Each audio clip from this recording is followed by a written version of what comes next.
Olá, seja muito bem-vindo, seja muito bem-vinda a mais um Macro Review, o podcast de economia do C6 Bank. Eu sou a Nayara Fraga, do time de conteúdo, e no episódio desta semana a gente vai falar do PIB do Brasil. Depois de quase 2 anos de crescimento econômico relevante, o Brasil se vê agora diante de uma desaceleração que pode levar o país ao crescimento zero em 2023. É que tanto o ambiente externo quanto o ambiente interno apresentam os ingredientes ideais para a perda de ritmo da economia brasileira. Quer entender isso melhor? Então fica comigo até o fim que a gente vai explicar isso e vai falar também de inflação no Brasil e inflação nos Estados Unidos. O programa de hoje recebe ainda a Gabriela Santos, do JP Morgan Asset Management. Ela analisa o que movimentou os mercados globais nos últimos dias. Hoje é 14 de novembro de 2022. Vamos nessa?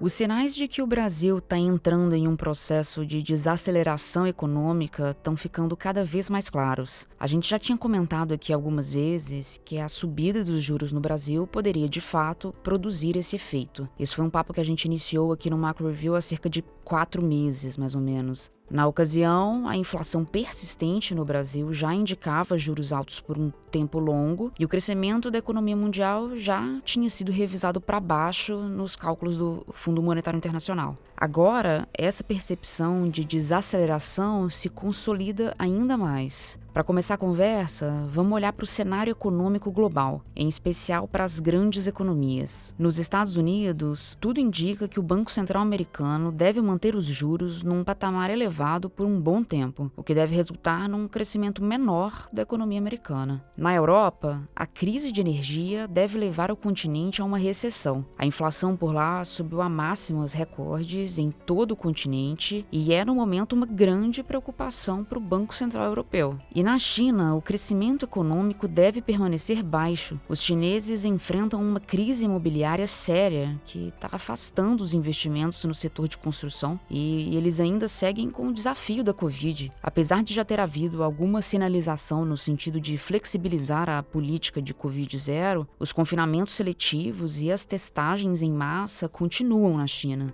Nada disso que eu citei agora é bom para o Brasil. Primeiro, a alta de juros nos Estados Unidos tem um efeito negativo sobre o câmbio. O que acontece nessa situação é que os títulos de dívida dos Estados Unidos atraem o capital que viria para o Brasil. Isso faz com que menos dólares entrem na economia brasileira e assim o real tende a se desvalorizar. E quando o real se deprecia, ou seja, quando o dólar fica mais caro, isso gera mais inflação por aqui, já que existem bens e insumos importantes na economia brasileira que são dolarizados, tipo a gasolina. Também não é bom para o Brasil ver uma Europa em recessão e uma China em expansão mais moderada. Isso, aliás, impacta o mundo todo. O Brasil não ficaria de fora, né? A Europa e a China são importantes compradores de commodities brasileiras, como minério de ferro, soja e carne. Quase 30% das nossas exportações vão para a China e mais de 10% vão para a Europa. Não é por acaso que a trajetória do PIB do Brasil segue um caminho parecido com a trajetória do PIB mundial. Se a gente olhar para os últimos quase 30 anos, de 1994 para cá, fica claro que quando o mundo vai mal, o Brasil vai mal. Quando o mundo vai bem, o Brasil vai bem. Tirando o período ali de 2015 e 2016, que foi quando o Brasil viveu uma recessão profunda, em todos os outros anos o crescimento do PIB do Brasil acompanha o movimento do PIB mundial. Se a gente olha só para o cenário nacional, a gente também vê novos elementos que indicam que a economia brasileira está em desaceleração. Por exemplo, todos os indicadores de confiança medidos pela FGV apontaram queda em outubro. Isso significa que empresários, no comércio, na indústria, nos serviços e na construção, eles estão menos otimistas quanto à expansão dos negócios. Essa piora na expectativa tem relação com os juros altos no Brasil. A Selic está em 13,75%, o patamar mais alto desde 2016. Além de fazer o consumo de serviços e produtos cair, a taxa nesse desse nível desestimula a atividade empresarial, já que fica mais caro financiar a compra de equipamentos ou contrair empréstimo para construir uma nova unidade, por exemplo. E o ponto é que esse clima deve continuar assim em 2023. É que o efeito do aumento dos juros na economia costuma ser sentido com alguma defasagem. Então, o impacto dos juros altos na atividade empresarial pode demorar a ocorrer. Além disso, a inflação brasileira, na nossa avaliação, vai custar a ceder, o que impede a queda rápida da Selic. Nas nossas projeções, a Selic vai chegar ao fim do ano que vem em 11,25%, o que é um nível ainda bastante elevado.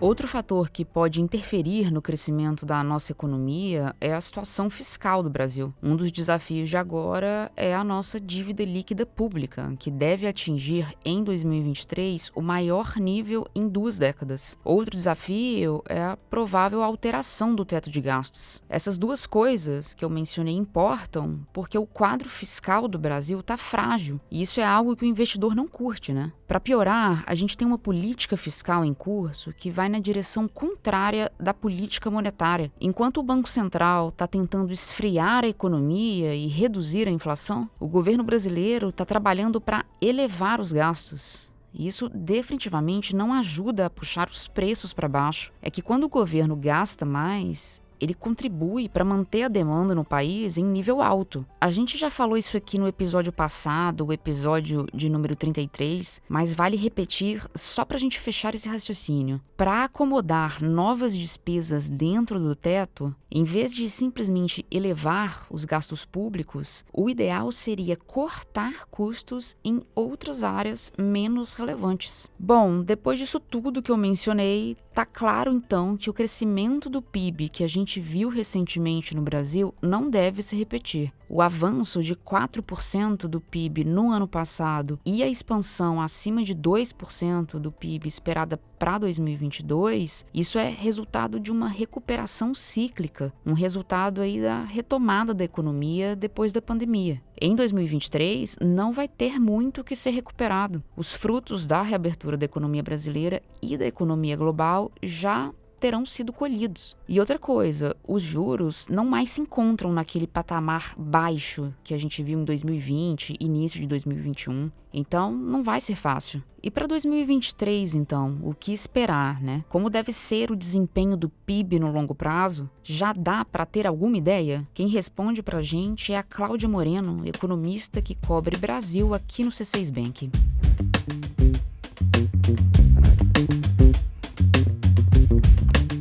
Nayara, o que a gente vê para o longo prazo é um cenário desafiador. O crescimento do Brasil depende de uma melhora na produtividade. E aqui eu falo da capacidade do país de gerar riqueza, de gerar PIB a partir do capital físico, que são as máquinas, estradas, portos, e a partir do capital humano, que são os trabalhadores. Quanto mais uma economia consegue produzir com os mesmos recursos, mais produtiva ela é. O que acontece com a produtividade do Brasil é que ela não cresce há praticamente 10 anos. Se a gente olhar para o crescimento médio da economia brasileira nessa última década, ele foi de 0,5%. Isso é muito baixo. Para a gente ter um crescimento elevado, de 2% ou mais, é preciso que o país tome medidas para aumentar a produtividade da economia. E o que a gente pode fazer para aumentar a produtividade do Brasil? A primeira coisa é olhar com carinho para a educação. E aqui a gente está falando de educação básica. Dificilmente a gente vai ter um bom crescimento sem melhorar a qualificação das pessoas. É com mais estudo que a gente consegue ser mais eficiente em todas as áreas da economia, da indústria à prestação de serviço. Outro ponto que merece atenção é o investimento. O capital que o país investe em máquinas, equipamentos, infraestrutura para escoar a produção. Quanto mais o país investir, maior vai ser a nossa capacidade de produção. E o Brasil é um país que investe muito pouco, né? Tem mais coisa que pode ser feita para melhorar a produtividade, claro. Eu falei aqui de educação e investimento. Mas pensa no avanço que seria se a gente simplificasse o sistema tributário, que dificulta tanto a vida dos empreendedores. Pensa que bom seria se a gente reduzisse a burocracia, diminuísse o número de procedimentos para abrir uma empresa, por exemplo. Eu sei que isso não é uma coisa que se faz de uma hora para outra. É um trabalho para ser construído ao longo de muitos anos. Só que é aquilo, se a gente não começar, a gente nunca vai chegar lá.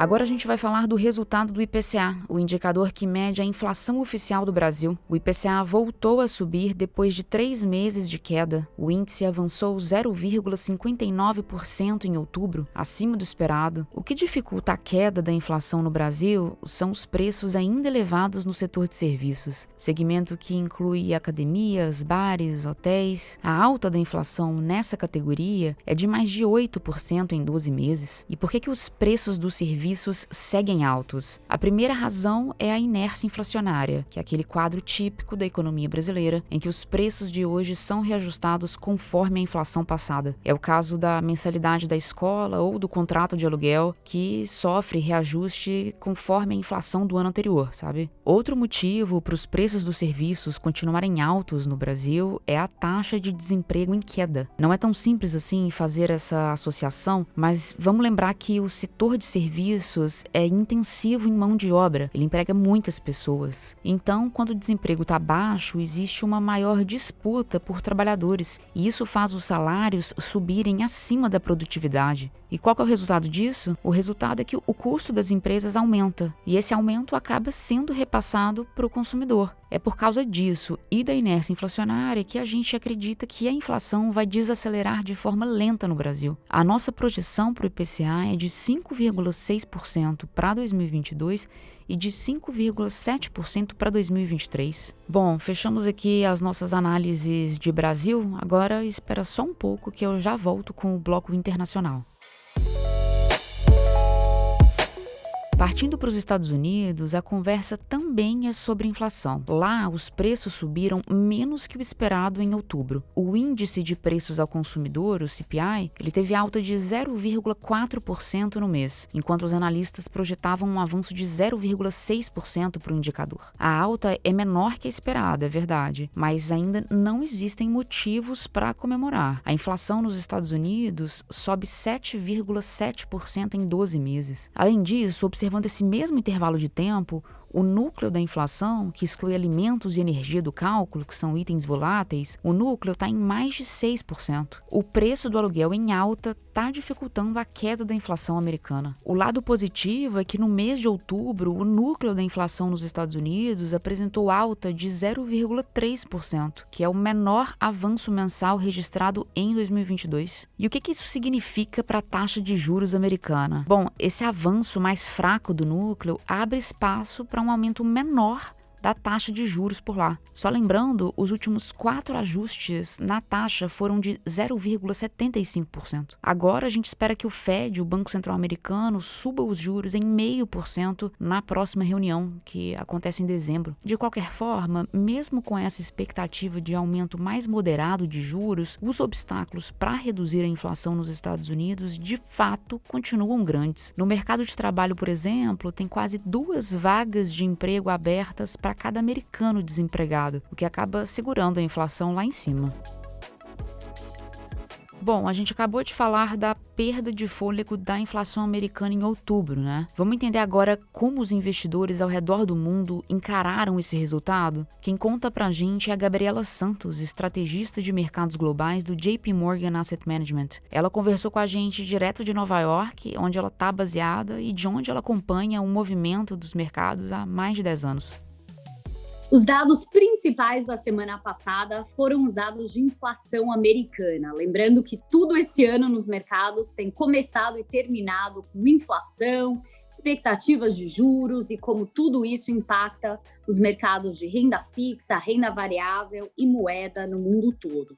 Finalmente, tivemos notícias positivas da inflação americana, que se mostrou abaixo do esperado no mês de outubro, especialmente os preços de serviços, que até agora tinham se mostrado persistentemente forte.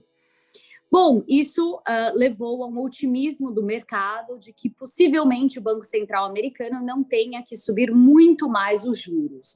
Então, caíram as expectativas da taxa final americana Antes do resultado, os investidores estavam esperando juros finais de 5,2% e aí caiu para 4,88%. Isso levou a um forte movimento no mercado. Os mercados de renda fixa americana tiveram os juros caindo na curva, a queda diária mais forte desde 2009. Levou também a uma queda, uma depreciação do dólar de mais de 2%, a queda maior diária desde 2015. E os mercados acionários tiveram um dia incrivelmente forte, com as ações americanas do S&P 500 subindo 5,5% e as do Nasdaq, as de tecnologia, subindo mais de 7%.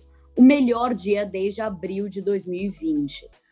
Bom, quanto vai durar esse otimismo vai depender dos dados futuros da inflação, se continuamos com essa desaceleração tão esperada. Mas mostra como os mercados podem responder muito rápido, de uma maneira muito positiva, a dados incrementalmente positivos. Por fim, a semana terminou com uma ligeira relaxamento das medidas de zero COVID na China.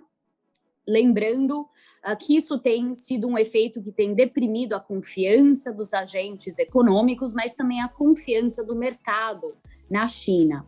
Eles não vão remover as políticas restritivas da noite para o dia, mas foi anunciado uma lista de 20 quesitos que estão sendo relaxados, tanto para viagens estrangeiras chegando na China, quanto para a China em si domesticamente.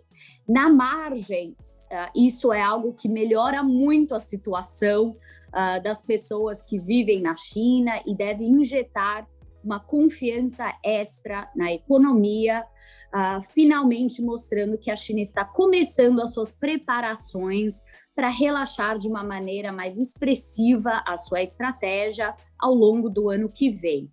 Para os investidores que olham para frente, isso já foi suficiente para engatar uma forte recuperação dos mercados chineses, com os mercados das companhias listadas em Hong Kong subindo 8% na sexta-feira, os mercados locais na China, em Xangai, subindo 3% e a moeda se fortalecendo 1% no dia. Também mostrando como as coisas não têm que ficarem perfeitas na China, os mercados vão reagir muito adiante quando já começamos a escutar notícias menos negativas.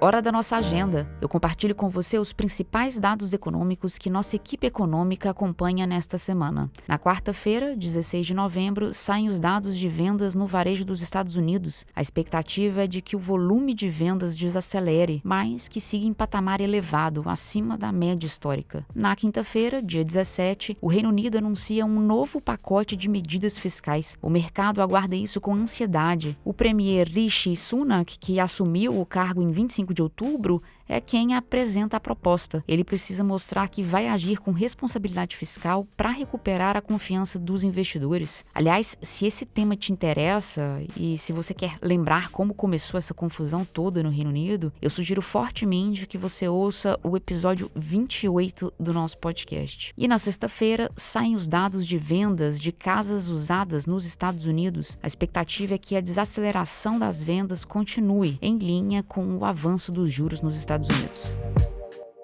É isso, chegamos ao fim do episódio. Obrigada a você que ficou comigo até aqui. Quem faz parte da equipe econômica do C6 Bank são Felipe Salles, a Cláudia Moreno, a Cláudia Rodrigues, o Eliezer Jacob e o Felipe Mack. A produção e o roteiro ficam comigo, Nayara Fraga, e com a Malena Oliveira. A edição de som é da Thaís Andréa. A direção de arte é de Oliver Cardoso, Rafael Vitor e Beatriz Batista. A divulgação nas redes sociais é de Karina Campos, David Romay e Sara Santana. Lembrando que o Macro Review é um podcast semanal e que você pode ouvir a gente em várias plataformas. No canal do C6 Bank no YouTube, no Spotify, Apple Podcasts, no Deezer, Pocket Casts e no Google Podcasts. Você escolhe. Uma boa semana para você e até a próxima!